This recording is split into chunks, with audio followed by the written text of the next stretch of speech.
tal y como lo vimos el veterano de guerras o en las guerras de Malvinas, Jorge Altieri, fue uno de los soldados que perteneció al tercer batallón de paracaidistas que descendió allí en London.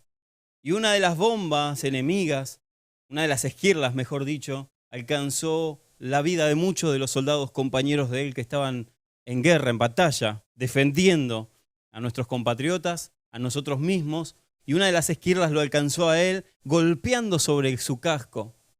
Obviamente que la esquirla siguió y dañó, tiene pérdida en su ojo izquierdo y veíamos la cicatriz.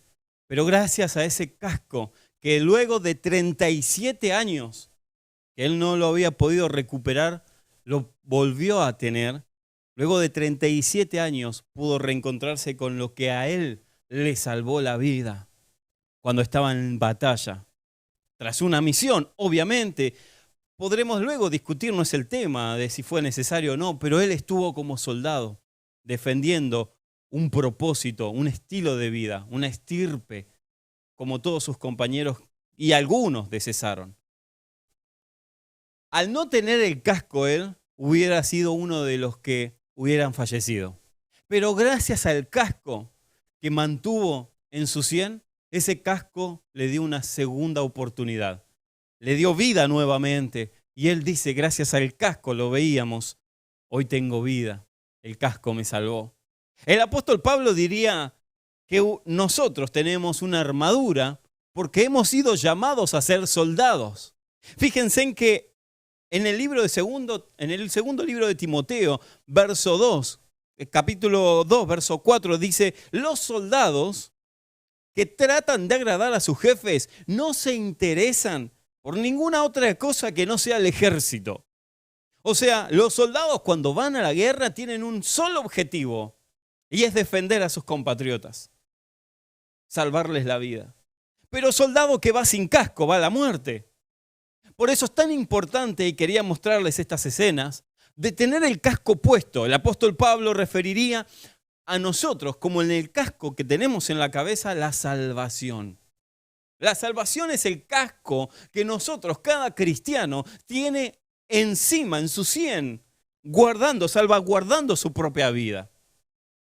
Pero la segunda manifestación de ese casco que las Escrituras llaman es la de la protección, porque el casco te protege, como protegió a Jorge Altieri.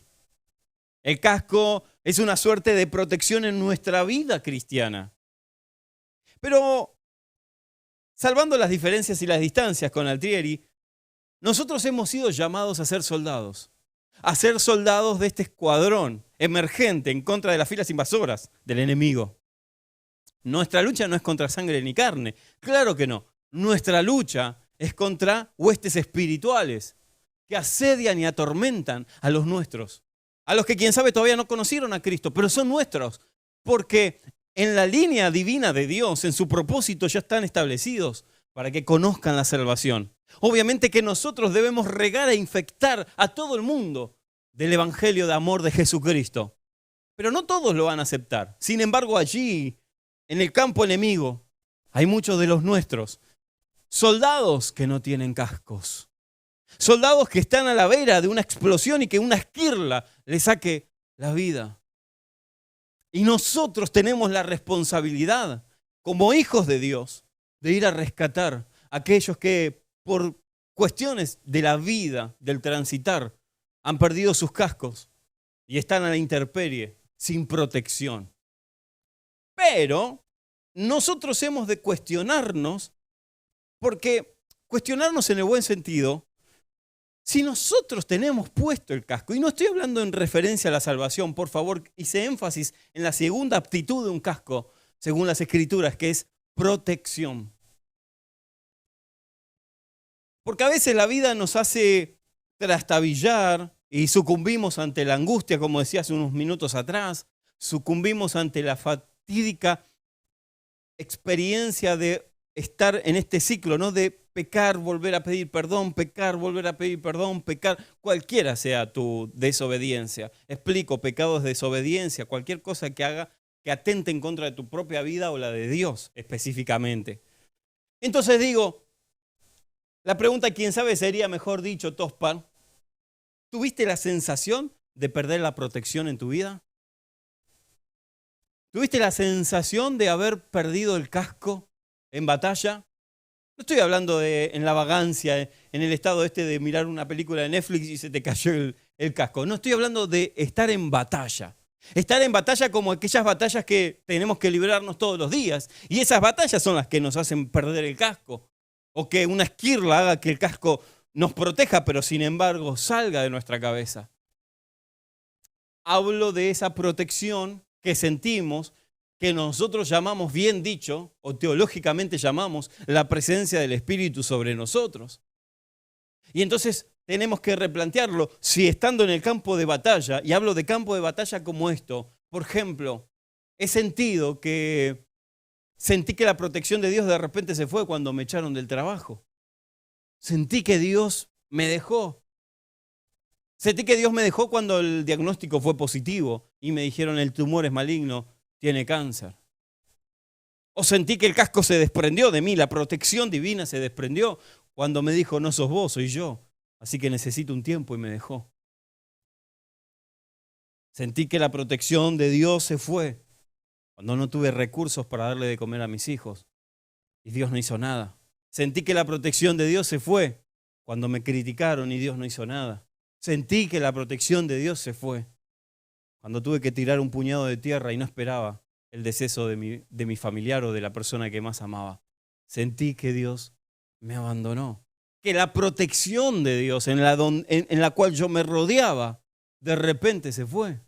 Y yo sé que hay alguna persona del otro lado muy estudiosa de la palabra de Dios que me diga, Tospar, pero te estás confundiendo porque Dios es omnisciente, omnipresente y omnipotente. Y si Él es omnipresente, Él está en todos lados, así que a mí no me puede abandonar. Y eso es teológicamente correcto.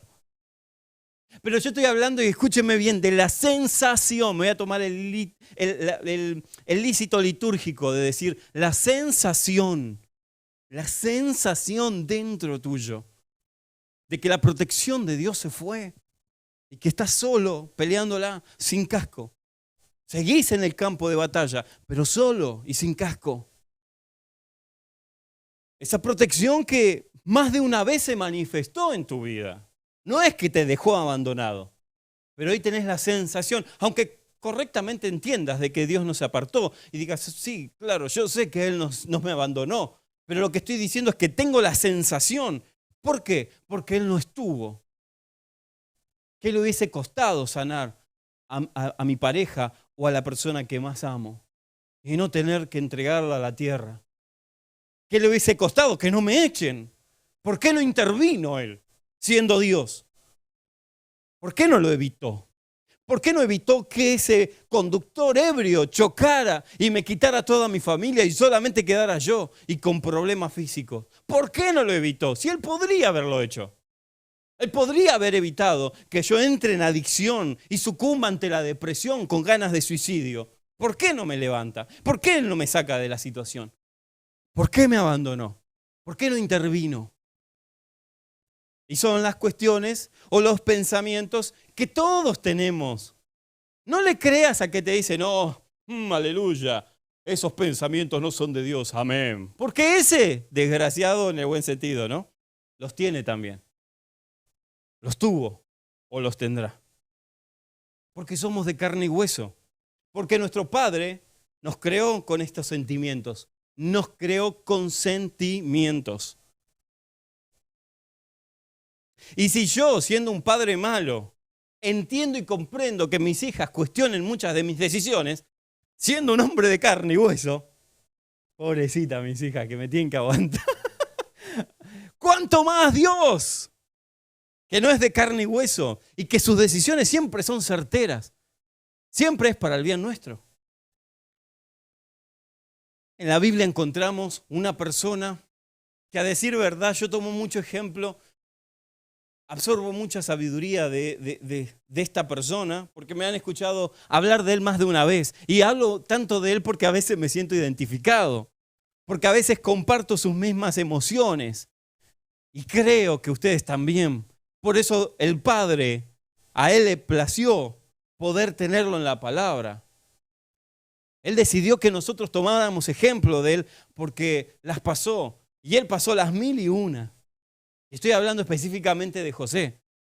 José, que hasta el momento era un niño de 12 años, común y corriente. Que hasta el momento él tenía un padre que lo amaba, que le mandó a fabricar una campera hermosa, de colores, preciosa, alta gama, con la mejor tela, con los mejores dibujos en su campera. Y los hermanos que vivían de lo prestado, que no tuvieron la posibilidad de tener ciertas camperas, cierta ropa del momento, de la moda actual del tiempo de Ur, de los caldeos y demás, los hermanos envidiaron a la campera o al suéter que el padre le había tejido. Y entonces José, improvisto de sus propias fuerzas, fue arrojado a un pozo. Todos conocemos la historia, pero si alguien no la conoce, quiero hacer esta brevedad. José era el menor de sus hermanos, 12 eran en total. Y un día lo llevaron al campo para que aprenda a cazar engañado, o engañaron al padre, y se lo llevaron. Abraham ya era bastante avanzado de edad. Así que lo que hicieron fue, Jacob. Jacob era avanzado de edad. Entonces lo que hicieron fue que lo metieron en un pozo. Y escuchen, no es un pozo como el que nosotros hoy comprenderíamos. El pozo era un lugar donde la gente, perdónenme, necesito ser bien específico, defecaba. En el pozo hacían pis. Pero en el pozo también se caían los animales. Así que se terminaban muriendo y sus huesos quedaban putrefactos, su carne. No era un pozo como lo que nosotros nos imaginábamos. Y bueno, estaban los angeros haciendo un pozo y fue y se cayó. O lo tiraron en el pozo. No era antigénico. Y entre todo ese excremento y esa putrefacción, él tuvo que meditar, ¿por qué estoy en el pozo? Dios, me abandonaste. ¿Por qué me dejaste caer? ¿Por qué permitiste que mis hermanos engañen a mi padre Jacob y me metan en este pozo? ¿Qué es lo que hice mal? ¿Dónde pequé? Para sentir que tu protección, que el casco que tenía puesto, no lo sienta hoy.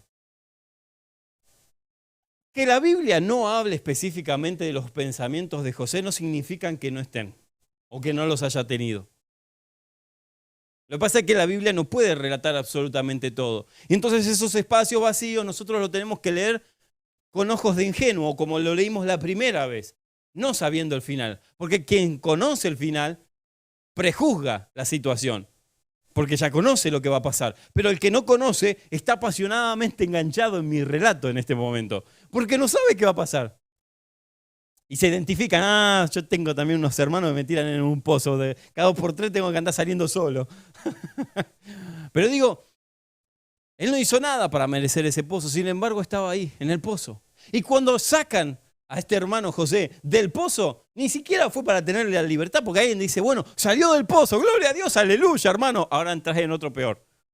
Porque lo venden como esclavo. Los hermanos, a unos mercaderes egipcios que se estaban yendo para vender cosas en Egipto. Así que ustedes saben bien, los que están del otro lado y conocen de campo, que cuando van a vender una vaca o van a comprar un caballo, una vaca, una oveja o la suegra, entonces uno le revisa todos los dientes, le ve, desnuda al animal para que no le estén vendiendo gato por liebre.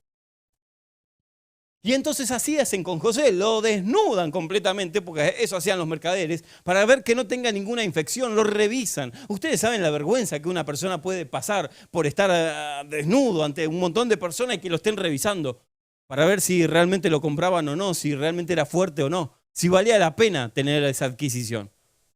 Y así todo lo llevan a Egipto. Pero unos textos, solamente 2 textos más adelante, de repente el esclavo está administrando la casa de Potifar, un general grande en Egipto. Pero seguía siendo esclavo. Alguien puede decir, bueno, estaba bendecido. No, porque seguía siendo esclavo. Y entonces, ¿qué es lo que hace que en la Biblia, en el libro de libros, no se relate y José se enojó con Dios y el propósito de Dios no se logró cumplir? ¿Por qué sigue siendo el Dios de Abraham, el Dios de Isaac, el Dios de Jacob, el Dios de José? En una añadidura mía. recursos teológicos mentales míos. ¿Por qué era el Dios de José?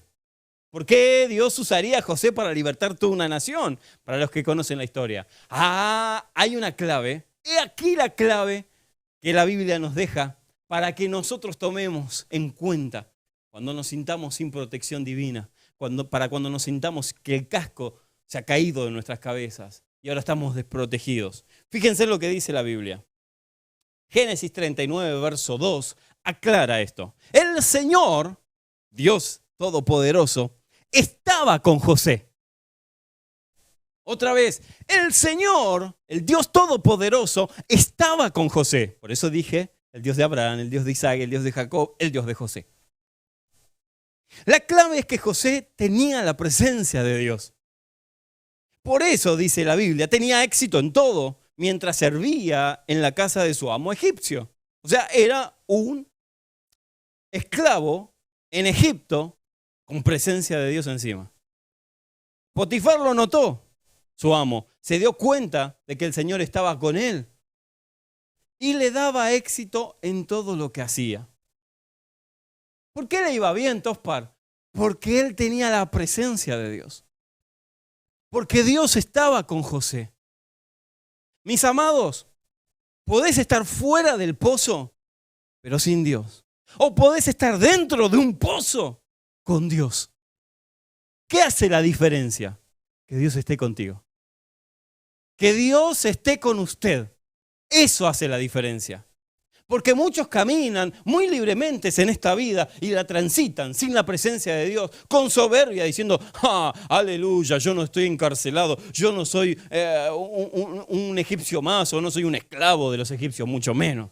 Yo soy libre, tengo economía, tengo estabilidad, tengo una buena salud. Sí, pero no tenés a Dios, entonces no tenés nada. No tenés nada de qué jactarte. Porque vas a morir un día, como yo voy a morir, y no veo yo, ¿cómo se llama?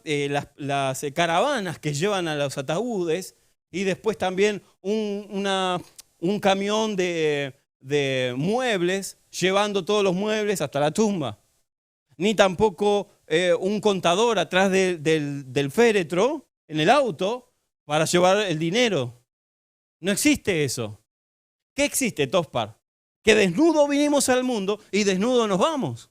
¿Qué hace la diferencia? La presencia de Dios. La presencia de Dios lo cambia todo. La presencia de Dios hace que estés en medio de un pozo, pero, con uno de los frutos del Espíritu más hermosos que quiero hablarte en esta mañana, rápidamente. Hay un fruto que el Señor Jesús lo expone específicamente para que nosotros tomemos ejemplo de Jesús y también de aquellos que nos antecedieron, que es la paciencia. Porque que la presencia de Dios esté con vos, eso no limita a Dios a no tener que pasar o a evitarte ciertos problemas. Que la presencia de Dios esté con nosotros no significa que no hayan pozos. Van a haber pozos. Calentador, ¿eh? Van a haber pozos.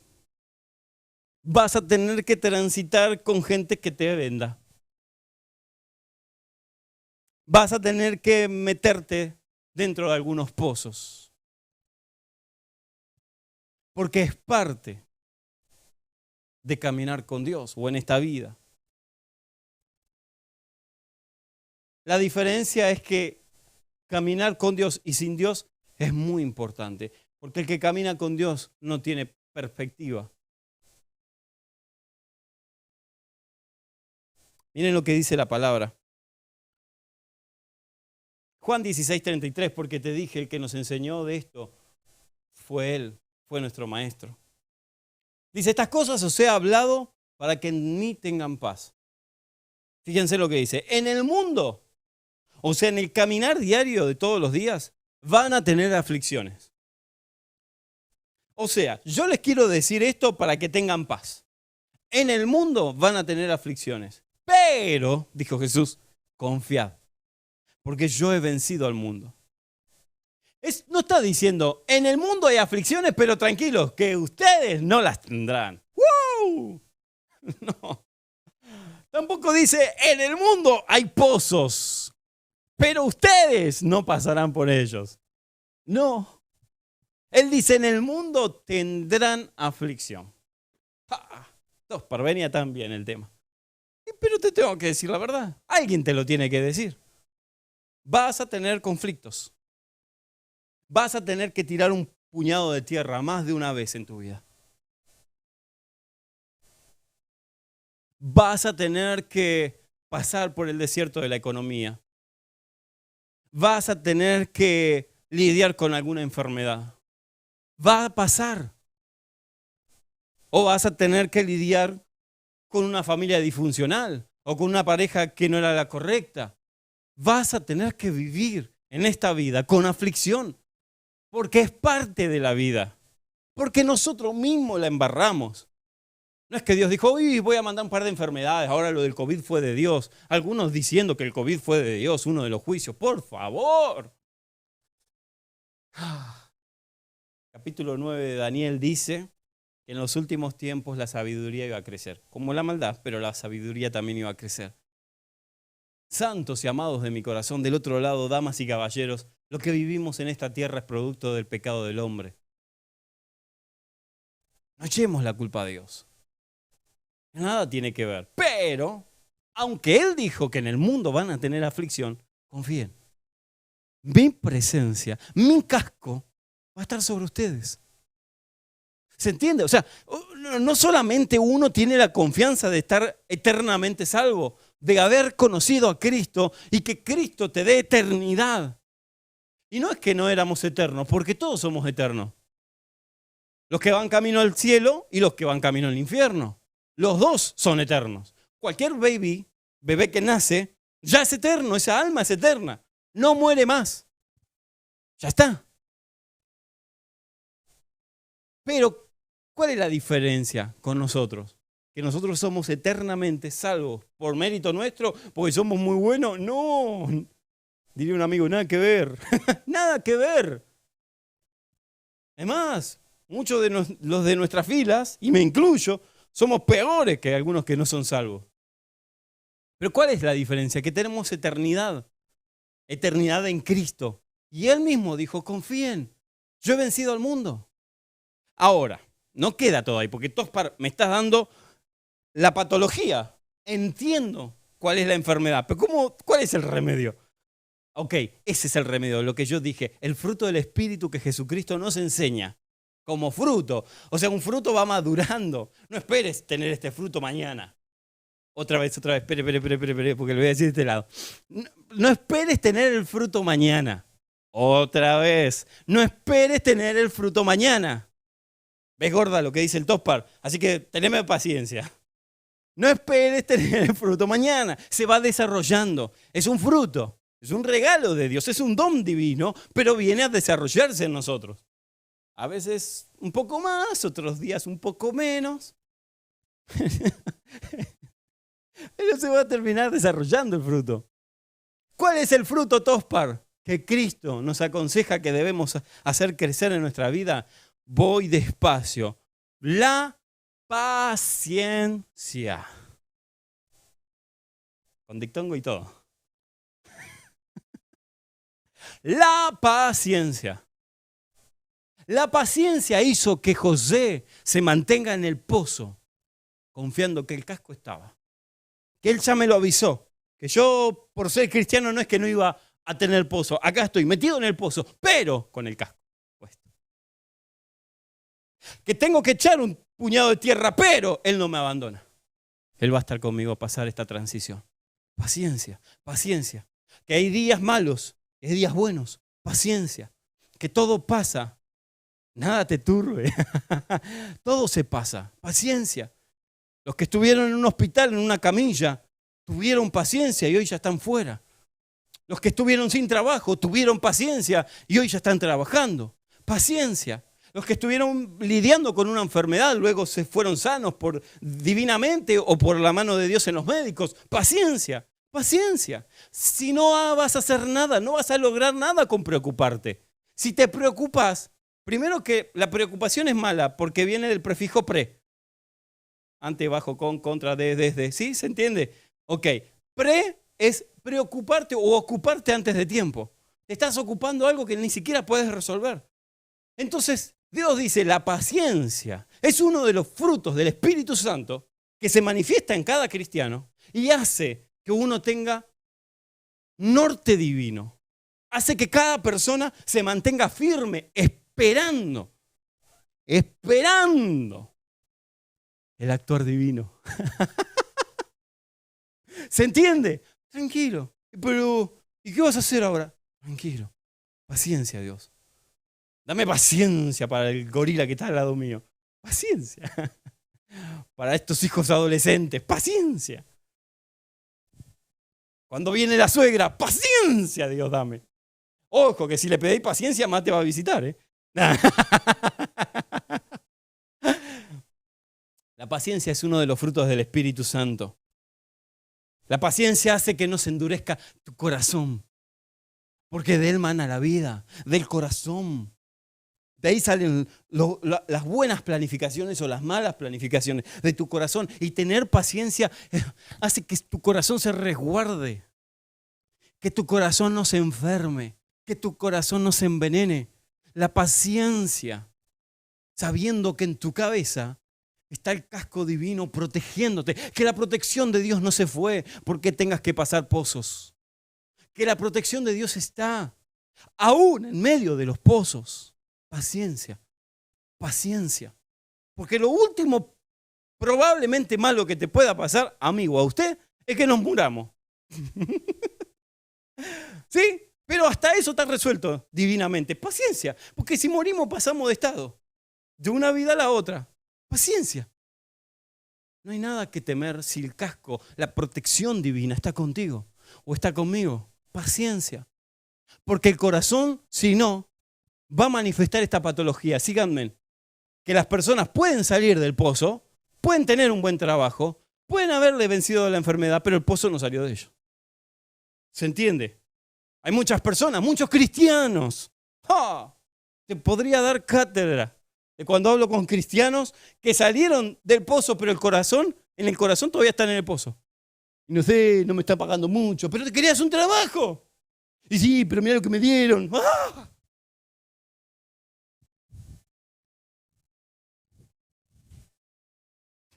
Paciencia. Paciencia. Y entonces, voy a terminar con 3 aspectos de la paciencia que escuchen. Después rebobinen el logo porque va a quedar en internet. Te van a ayudar a madurar el fruto de la paciencia. Anota, gorda, anota, porque es el momento, es el momento. 3 aspectos del fruto de la paciencia. Número 1, cuando uno está inmerso en un pozo o lo vendieron a los egipcios o lo pase lo que pase, da gracias a Dios. El que manifiesta que realmente tiene el fruto de la paciencia, porque muchos dicen, sí, yo soy paciente. Da gracias a Dios aún estando en las pruebas. Reniega, obviamente, porque como dije al principio, somos un saco de carne y hueso. Y a veces planteamos ciertas cosas a nuestro Padre Celestial. ¿Por qué, Padre? ¿Por qué me siento afligido? ¿Por qué me hiciste pasar por esto? Pero luego de hablar con el Padre, se manifiesta la alegría. Tranquilo, Marcos. Él está conmigo. Él está conmigo. Entonces, primero, da gracias a Dios. Usualmente la primera reacción que nosotros tenemos es ¿por qué a mí? ¿Por qué a mí? ¿Por qué a mí? Es la primera reacción. ¿Por qué no a otro? Habiendo tantos malos en el mundo, a mí me pasa. Oh, estamos llueve sobre buenos y malos. O yo lluevo y una aureola acá me cuida de que no me moje. No, me mojo igual. Igual que cualquier otro. Dice Filipenses 4:4 que por todo den gracias a Dios. Y primera de Pedro 1:6 dice que estando en pruebas, gozaos en medio de las tormentas, en medio de las pruebas. ¡Gozate! Claro, alguien está pensando, ¡ay, me chocaron! ¡Gloria a Dios, qué bueno, me chocaron! Es positivo, así que tiene esta enfermedad. ¡Woohoo! Ahora sí, gracias Dios. No estoy hablando de eso específicamente, porque alguno puede malinterpretar. La alegría con el gozo. El gozo es saber que pase lo que pase, Él está conmigo. Tranquilo, paciencia. Y estás en prueba, pero te veo bien. ¿Vieron esas personas que están en tormenta? Están en medio de una turbulencia. El avión le hace esa... Los que viajamos y pasamos por alguna turbulencia, ¡ay, Dios! Orás en todos los idiomas. Hasta te viene la revelación y empezás a hablar en lenguas. Pero aún así todo, vos viste esas personas que pasan por diferentes pruebas, pero los ves contentos, no importa. Yo voy a seguir adelante, la voy a pelear, no voy a bajar los brazos. Esa es una persona que está llena de gozo, aún en medio de las tormentas. Segundo, buscan su propósito. En medio de la tormenta, dice Isaías 43, en medio de las turbulencias, en medio de las aflicciones, buscan el propósito de Dios. Ok, Dios permitió, no lo mandó Dios, pero lo permitió. Y si lo permitió, ¿por qué será? ¿Qué me está queriendo enseñar? Porque no estoy contento con lo que está pasando, pero algo de esto, algo bueno tiene que salir. Propósito. 3, y último, recuerdan las promesas de Dios. Ok, paso por esta turbulencia, pero Dios me dijo que esto y lo otro se va a cumplir con mi vida. Así que el avión no se cae hasta que Dios no cumpla su propósito en mí, hasta que sus promesas no se cumplan. Por eso me encanta Romanos 8:28, algunos lo conocen de memoria, que nos dice que para los que aman a Dios, para los que siguen bajo la guía del Espíritu Santo, todas las cosas les ayudan a bien. Y cuando dice todas las cosas, está hablando de todas las cosas. Aún aunque me echen, ¿eso también me va a ayudar para bien? Sí, porque quién sabe no estabas viendo un mejor trabajo. Y necesitas pasar por ese momento de amargura para que venga algo que vos sí querías hacer. O sea, me estás diciendo que la enfermedad también puede llegar a tener un propósito de parte de Dios. Que si yo amo a Dios y me mantengo firme, entonces voy a manifestar uno de los principios de los frutos del Espíritu Santo. Sí, porque al tener paciencia, quién sabe, eso que te está amargando, te ayude para ministrar a otras personas o a miles de personas que no saben cómo sobrellevar esa enfermedad o esa patología o lo que estén pasando. Todas las cosas les ayudan a bien a los que aman a Dios. No termina ahí. Escuche, soldados de la primera línea que me están observando en esta mañana, y los que me están mirando de noche también. Tengo algo que decirte.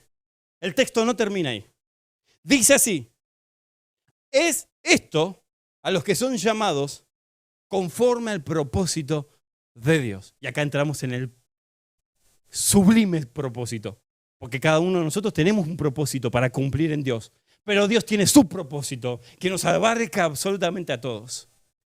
Abarca al enfermo, abarca al menesteroso, abarca al que es desnudo, que no tiene para ponerse un pantalón, abarca al que está angustiado y abarca al que es feliz.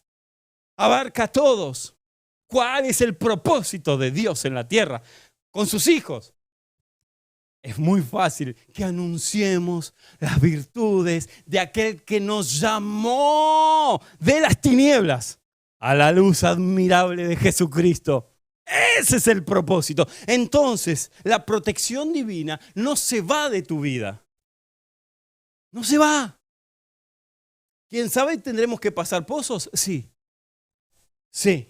¿Quién sabe seamos vendidos tras un despido, una enfermedad, un puñado de... Sí, porque su palabra lo dijo. Porque yo no les puedo decir algo diferente. Me debo a mi Señor y a ustedes que me están dando de su tiempo. Es parte de la vida y de la Biblia también. Es parte. Pero ¿qué hace la diferencia? Que la paciencia forma en nosotros estas 3 aptitudes.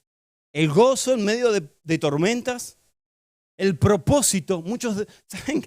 No me quiero extender porque enseguida empiezo a pensar, pero ¿saben que los que más rápido encuentran su propósito son los que pasan por tribulaciones, por turbulencias?